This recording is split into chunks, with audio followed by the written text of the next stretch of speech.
we'll get to Zeke's holdout in just a second. But first, Vikings, Saints, check out this nice catch from Adam Thielen. Oh, nice little adjustment there. Picks up right where he left off the last 2 seasons. If you had to pick one of these receivers, who you get? Thielen, Diggs. Who you got, Nick? Diggs. I'm glad you're taking time to think about it. I should have known your law firm.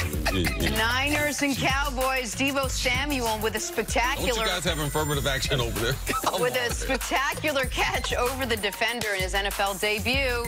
Oh, look at that. A lot of good catches this week. A lot of young receivers, man. And the Niners, I'm starting to are going to be relying on this guy. Oh, yeah, they need him to be big. They need him to be really good. They don't have big... Nick asked me to come out of retirement and play for them next year.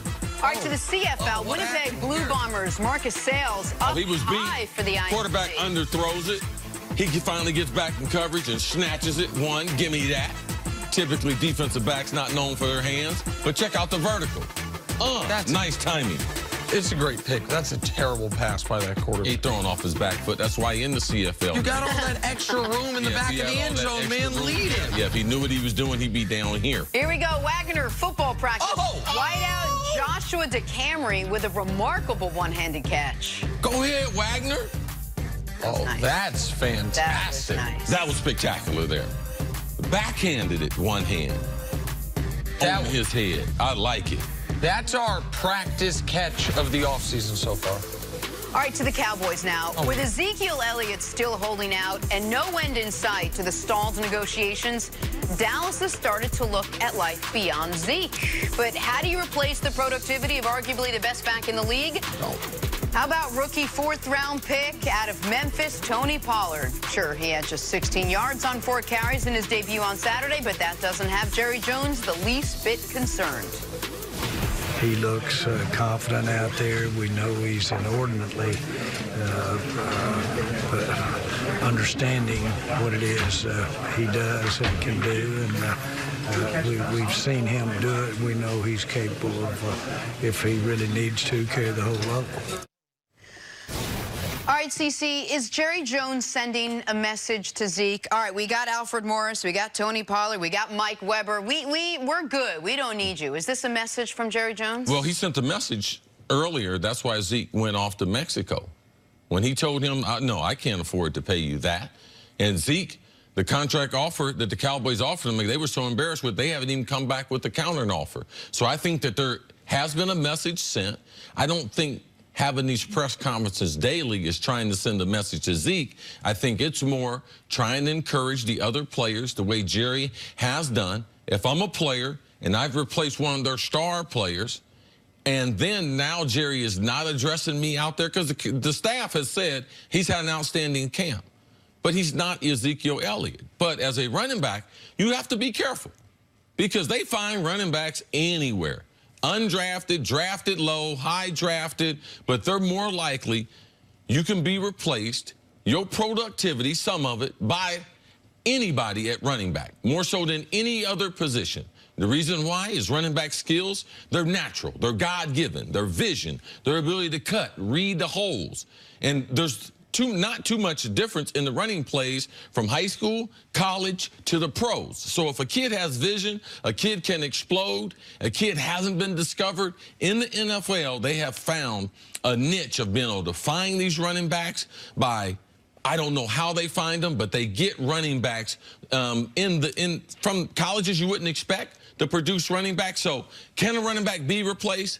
Ezekiel Elliott can't be replaced because he is not your ordinary running back. But I would just be careful, because if your demands are too high, what they have to do moving forward from a salary cap standpoint, I believe they're willing to move forward just a little bit so that Zeke, until Zeke flinches, because Dallas cannot afford to reset the market with Ezekiel Elliott. Well, so if they are going to put pressure on Zeke, it's not going to be because of what Tony Pollard does. Like, Tony Pollard might one day be a very good NFL running back, but you're going to have to see that in regular season games over an extended sample before anyone believes it. This is a guy who had 139 carries in his entire collegiate career. That's about 5 games for Ezekiel Elliott, 6 games maybe for Zeke. So that's like that. And so the idea that the Cowboys just say, oh, we don't have Zeke, we're just going to go with Tony Pollard, Mike Weber, and Alfred Morris, it would be an obvious downgrade, even if Pollard is one of these diamonds in the rough, one of these guys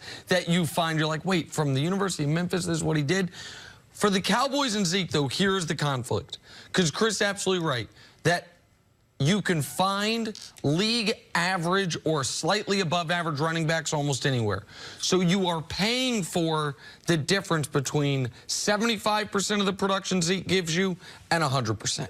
Because you can get 75% of the production he gives you for probably $2 million a year. You can get that off either off the waiver wire or trading a 6th-round pick. You can find that. Duke Johnson was just available. I understand he's more of a pass catcher than a runner, but guys like that.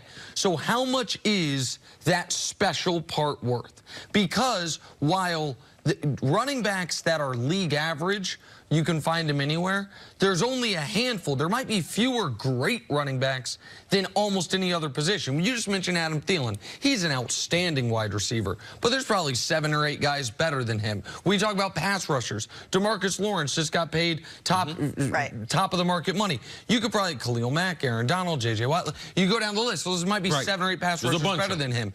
Running backs, there's 3 or 4 really great ones. So what is, Zeke's one of those, what is the greatness worth to you? As opposed to just plug and play someone else. That's what they're haggling over. Because you're really paying $12 to $14 million a year just for that spread of the 75% production to that top 100%. Because this is the quintessential definition of force multiplier. There are many running backs out there, but here's a guy who makes your quarterback better, who helps your line, who helps the whole offense run.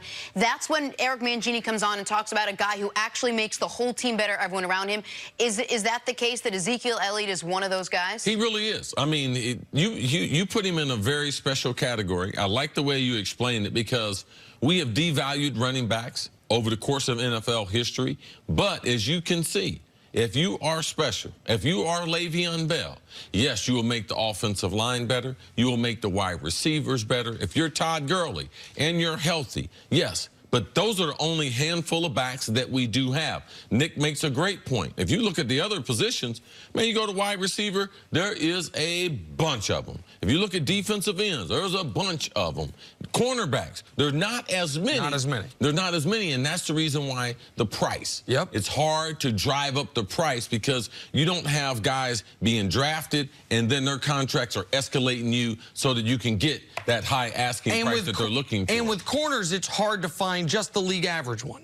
What I think's happened with running back, and it's distorted the conversation a bit, is because league average is so easy to find, we act like great is also easy to find. You can, if you are a team that just has a league average running back and he goes down with an injury, you're probably fine, because you can just, whoever next man up is can probably do that. But if you're one of the few teams that has a great one, how much he makes your quarterback, your offensive line, your receivers better. A league-wide throwing the ball 65% of the time. So regardless of how many good backs you have, the system have changed where they are throwing the ball so much more. So that in itself has devalued the running back. But if you are special, you deserve to get paid. All those other ones, L. Bell, Todd Gurley, both of them are paid. Zeke wants to be paid next. Well, that leads us to our next question. Is Zeke actually the least of the Cowboys' worries at this point? We'll tell you why. We're asking next on First Things First.